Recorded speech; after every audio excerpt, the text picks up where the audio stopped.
Hey guys, I'm Matt Offenlock, Regional Product Manager for Surgical Devices, based out of Chicago, Illinois. During this video, I'm going to walk you through how to PMI a video camera, a coupler, and I'm also going to show you later how to incorporate a tower by hooking up a camera to the video processor and inspecting the image quality. Depending on the OEM, there'll be a different end connector. You may have a pin connector, or you may have a paddle card connector.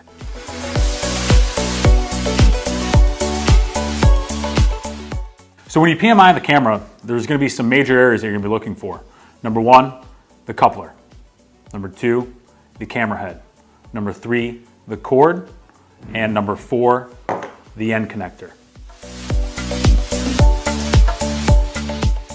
To get started with the PMI, remove the coupler if the coupler is removable.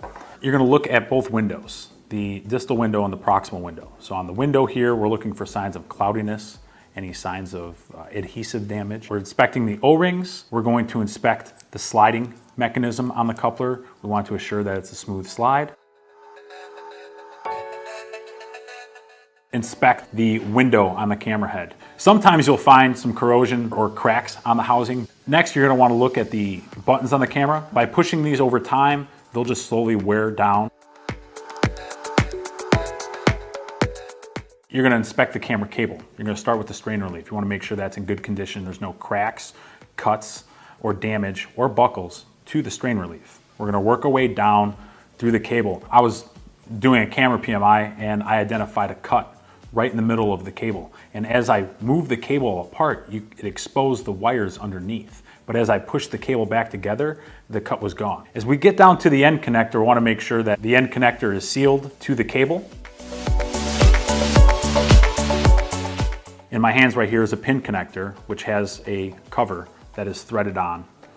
We want to remove the cover, inspect inside the cover and see if there's any signs of corrosion or water residue. You also want to assure that the threading around the connector is in good condition and there's no cracks.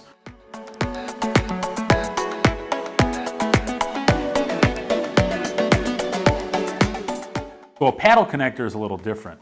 For example, here I have a STERIS camera and the end connector is a paddle connector. We want to inspect the housing all the way around. Also, you want to inspect the contacts.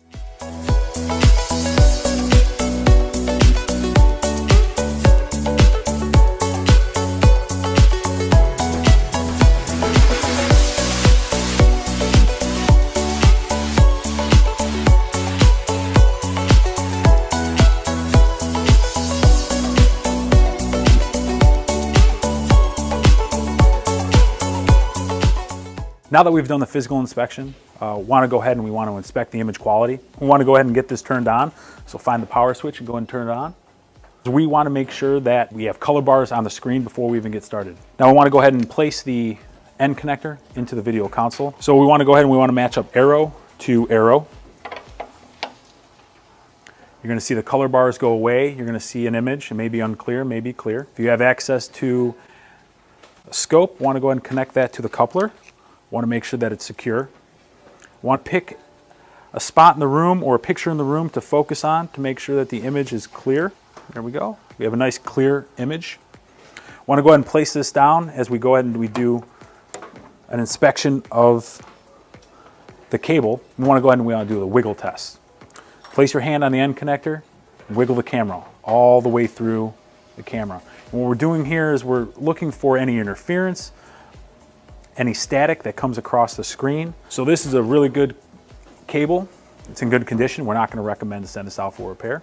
So now that we're done, we're going to go ahead and we're going to hook everything, we're going to turn everything off. Once everything is disconnected, want to go ahead and we want to take an opportunity to inspect the console, the connector on the console, and check what kind of condition it is in.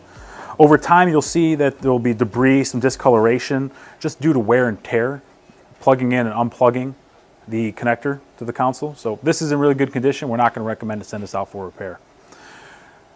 So now you have all the information to go out and do a physical inspection and also go out and do an image quality inspection by using a video tower.